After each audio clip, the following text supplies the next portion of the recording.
अखिल भारतीय विमुक्त घुमंतु जनजाति वेलफेयर संघ के प्रधान भाई रविंद्र जी,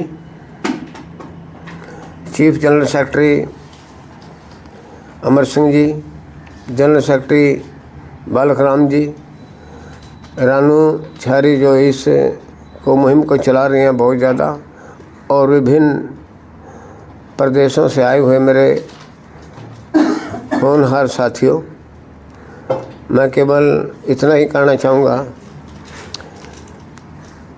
कि 1976 में हमने इस मुहिम को चलाया था कि किस प्रकार से विमुक्त जातियों को अपलिफ्ट किया जा सकता है। और 1976 में हमने उस वक्त में फ़ोन वगैरह नहीं थे, एक लेटर लिखा था। करनाल के अंदर वो मीटिंग हुई थी, उसमें सिर्फ 10 आदमी आए थे, उसको लेकर के, और आज तक ये प्रण किया हुआ था। मैंने तो प्रण कर लिया था कि जब तक मैं जीऊँगा इन समाजों के लिए काम करता ही रहूँगा, चाहे मैं कैसे भी हो जाऊँ, और वो आज भी कर रहे हैं। मैं सबसे पहले बात बता देना चाहता हूँ कि 1978 में हमने पंजाब और हरियाणा हाई कोर्ट में एक रिट डाली थी। पंजाब सरकार के, पंजाब के हमारे निर्मल सिंह निर्मल जी थे, जो बहुत ही स्कॉलर थे, एजुकेटेड थे, और उन्होंने बहुत हिम्मत से काम किया। बूटा राम आज़ाद जी थे, उनके साथ मिलकर के हमने रिट डाली। और रिट के अंदर मैं आपको बता देना चाहता हूँ कि रिट में हाई कोर्ट फैसला देता है कि ये लोग अनटचेबल नहीं हैं, ये अछूत नहीं हैं। ये उस समय के अंग्रेज़ों के टाइम के दुखी हुए क्रिमिनल ट्रैप्ट को भौगोलिक परिस्थितियों के कारण ये जंगलों में चले गए, और जंगलों में जा कर के इन्होंने अपना जीवन व्यतीत किया। आज भारत की सरकार ने जो इनके ऊपर शेड्यूल्ड कास्ट में डाला हुआ है, ये गलती से डाला हुआ है। इनको शेड्यूल्ड ट्राइब में हो जाना चाहिए था। ये पंजाब और हरियाणा हाई कोर्ट का फैसला था 1982 में। उसको लेकर के, जैसे अभी हमारे अमर सिंह जी ने बताया, हमने यहाँ दिल्ली के अंदर, आज तो जंतर मंतर पर बैठते हैं, उस वक्त हम वोट क्लब पर बैठते थे। वोट क्लब पर बैठ करके हमने वहाँ धरण दिया, मरण व्रत रखा, और उस मरण व्रत को रख करके एक आदमी बिल्कुल at the point of death थे। जब सरकार ने सोचा कि भाई ये तो मर जाएगा, रात को ही उठा करके उन्होंने राम मनोहर हॉस्पिटल में दाखिल करा दिया। लेकिन वहाँ जाकर भी उसने बात कही कि मैं चाहे मर जाऊँगा, लेकिन मैं ना टिक्का लवाऊँगा, ना दवाई खिलाऊँगा, कुछ नहीं लूँगा। फिर हम वहाँ पहुँचे और उन्होंने हमने जोर लगा दिया पूरा कि हमारा आदमी को मारने के लिए जाए हैं, मारने के लिए जाए हैं। रात को ही फिर वापस छोड़ के गए, उन्होंने छोड़ा। और उस वक्त में होम मिनिस्टर तो थे नहीं थे, राजेश पायलट जी ने मौके पर आए, और मौके पर आकर के उन्होंने ये बात कही कि आपका जो काम है, जो आप शेड्यूल ट्राइब की बात कर रहे हैं, आपका शेड्यूल ट्राइब के लिए हम पार्लियामेंट के अंदर बिल ला रहे हैं, और आप जो है ना जूस पिला करके उसका मरण पर तड़वाया। लेकिन फिर भी कुछ नहीं हुआ। इंदिरा गांधी को हमने बुलाया 24 अकबर रोड पे। इंदिरा गांधी के शब्द थे कि मैं तुम्हें समझती हूँ, तुम्हारी औरतें मेरे साथ जेल में रही हैं, लेकिन मेरी मजबूरी है, मैं तुम्हारा काम करना भी चाहती हूँ लेकिन नहीं कर सकती। इसका कारण क्या था जी? इसका कारण ये था कि हमारे जो एमपी हैं वो पार्लियामेंट में सभी के सभी शेड्यूल्ड कास्ट चमार थे, और वो नहीं चाहते कि हम शेड्यूल्ड ट्राइब बने, या जो हमारे मीणा भाई हैं वो भी नहीं चाहते कि हम शेड्यूल्ड ट्राइब बने। तो उसको भी नहीं हमने वो देखा करा नहीं।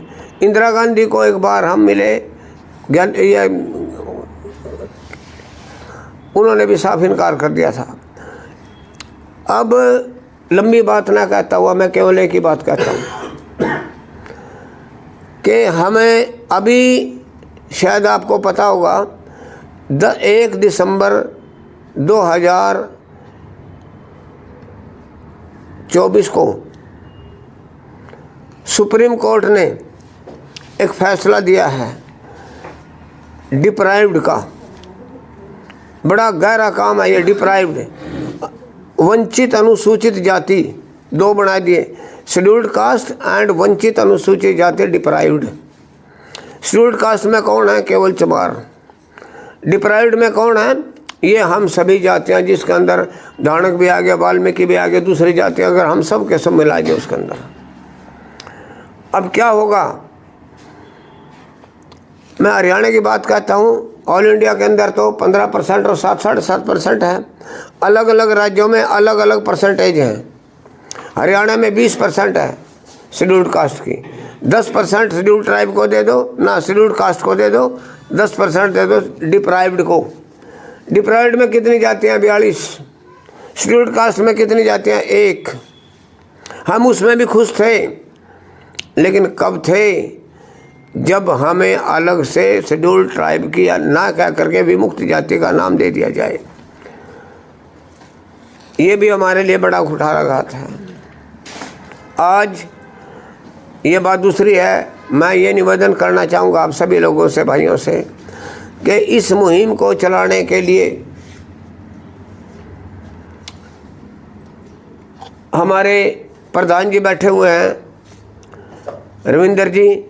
इन्होंने, हमने दिल्ली के अंदर एक मीटिंग के अंदर ये बात की कि जैसा कि हम सभी लोगों के साथ लग जाते हैं और हम हमारे कोई पूछता नहीं, क्यों ना हम अपना अलग से संगठन बना करके एक ऐसा काम चला दिया जाए जो केवल डिनोटिफाइड ट्राइब्स के लिए हो।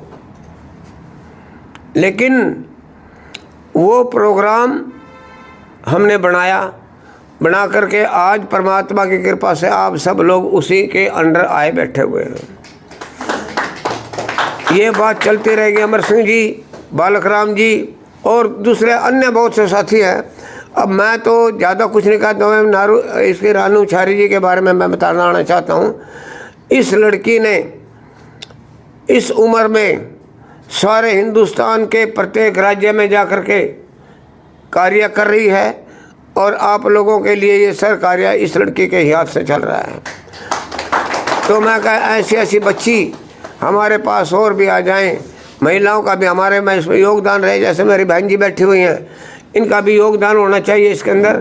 तो हमें तो सभी से मिल करके एक ही बात करनी है साथियों, आप लोग डिनोटिफाइड ट्राइब्स को लेकर के चलो, इसमें हमारी जीत होगी। कैसे जीत होगी? सरकार ये नहीं कह सकती हम डिनोटिफाइड ट्राइब्स नहीं हैं। ट्राइब्स शब्द लिखा हुआ है, साथ में ट्राइब लगाता है, डिनोटिफाइड ट्राइब्स।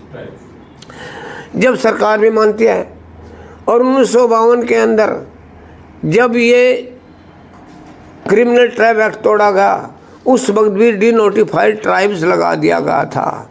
जितने भी कमीशन है सब ने ट्राइब लगाया हुआ है। तो जब हम ट्राइब सरकार भी मानते हैं तो हमें इस्लाम की संज्ञा क्यों नहीं दी जाती? ये मेरा सबसे अनुरोध है कि आप लोग अपने अपने राज्यों में, जैसा बालराम जी ने भी बताया कि भी ऐसे तो काम नहीं चलता कि हम पद ले करके बैठ जाते हैं और काम करते नहीं, उसका तो कोई फ़ायदा है नहीं। तो कहने का भाव यह है कि हम लोगों को दिन रात काम करना चाहिए। और अब समय है साथियों, मैं बिल्कुल स्पष्ट शब्दों में कहता हूं कि आज समय है। यदि आप लोग इकट्ठे होकर के इस बात को लेकर के चलोगे तो आप अवश्य जीत होगी। इन्हीं शब्दों का धन्यवाद। जय हिंद।